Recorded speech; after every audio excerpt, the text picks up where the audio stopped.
played trombone because they watched Star Trek and they were big fans of the show. I think gorgeous cinematography, and especially all the new Star Trek, encouraged to shoot sort of cinematically and filmically. And Star Trek is one of the most beloved franchises in the history of television. It has inspired generations of scientists, writers, actors, and dreamers. It has influenced real technology, reshaped how the world thinks about diversity on screen, and outlasted almost every other cultural artifact of its era. But beneath the polished, optimistic surface of the show that reached audiences lies another story entirely. One of erasure, suppression, creative battles, and decisions made in boardrooms and network offices that altered the show in ways the public was never meant to know. The Star Trek that people fell in love with was not the Star Trek that was originally imagined. And the gap between those two versions is where some of the most fascinating, most disturbing, and most revealing chapters of television history are buried. To understand how much was erased, you need to go back to before the show existed at all. Back to the original proposal Gene Roddenberry wrote on March 11, 1964. Roddenberry was an established television writer who had spent years working on Western series before turning his attention to science fiction. His pitch described the show as Wagon Train to the Stars, a nod to the self-contained, episodic adventure format he admired. In his earliest written version, the ship was called the SS Yorktown, and the captain was not James T. Kirk, but a character named Robert April.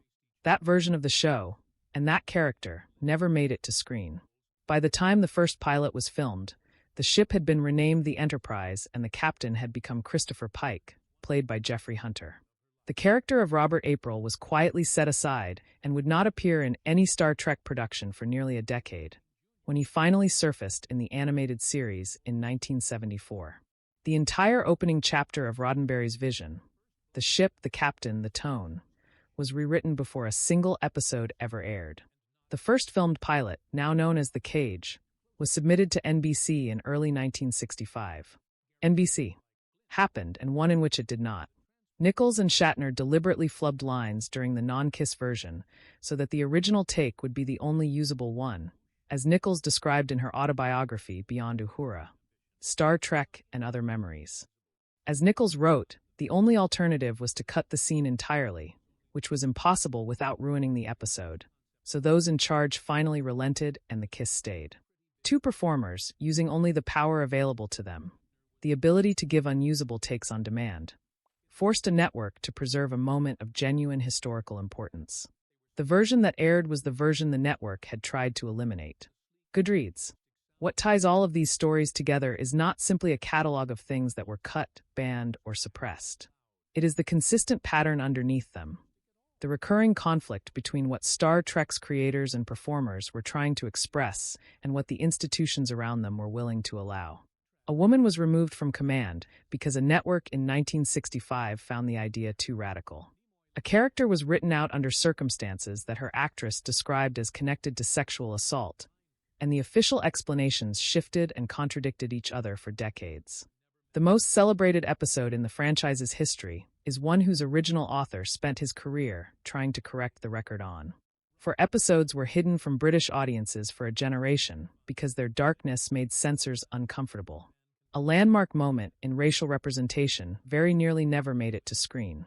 In every case, the same force is at work: the institution's instinct to manage what the audience is permitted to see. The Star Trek that became a cultural phenomenon, the show that inspired NASA recruitment campaigns, that gave young people of every background a vision of a future where their presence was assumed and their dignity was unquestioned, was a show that had to fight for every inch of that vision against the resistance of the very structures that were supposed to be helping it reach people. What was erased along the way matters. It matters because the erasures were not random. They followed the shape of power. They removed women from command. They obscured abuse. They suppressed darkness. They nearly silenced the first interracial kiss on American television. Understanding what was cut is, in the end, the most honest way to understand what the show was genuinely trying to be. And it was trying to be something the world, in 1966, was not quite ready to let it be. Spent years in public lectures describing his own version of events, repeatedly blaming Ellison for the episode running over budget and making false claims about what Ellison had written. Ellison eventually sued Paramount in protest and won. He later published his original screenplay, so that readers could compare it to what had aired.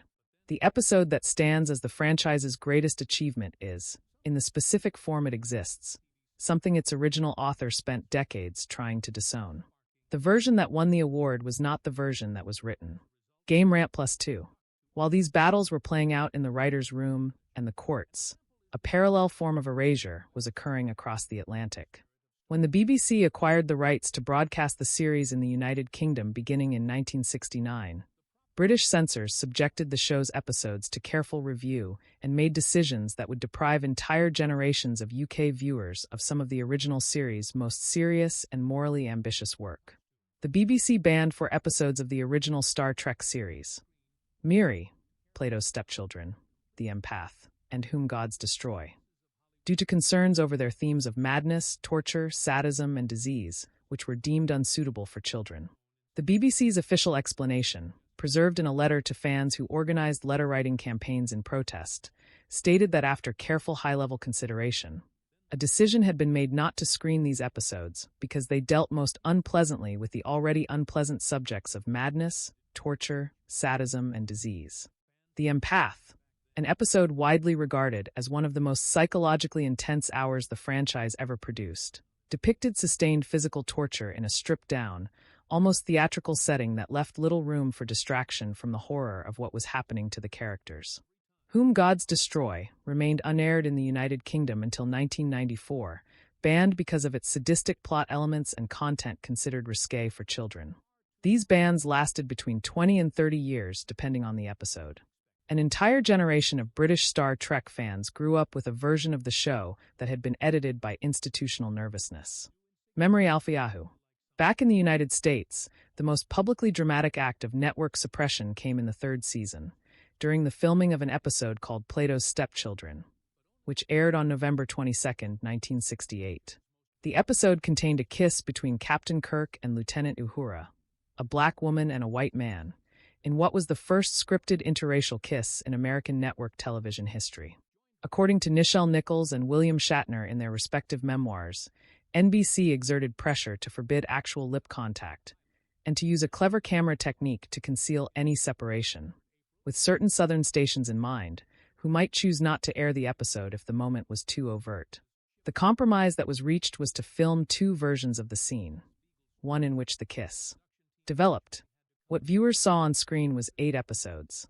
What was erased was an entire character arc, a planned central presence in the crew, and the truth about why it was taken away. AOL Plus 3. The show continued, and with it continued the pattern of creative visions being altered or suppressed before they reached the public. One of the most celebrated and extensively documented examples of this kind of erasure centers on what became, paradoxically, the most acclaimed episode the original series ever produced. The City on the Edge of Forever, which first aired on April 6, 1967, is routinely voted the greatest episode in Star Trek history. It is a story of time travel, sacrifice, and impossible moral choices, and it holds its power across repeated viewings more than half a century after its original broadcast. Several elements of the episode were changed by Gene Roddenberry and writer Dorothy Fontana, leaving the episode's original author, Harlan Ellison, furious.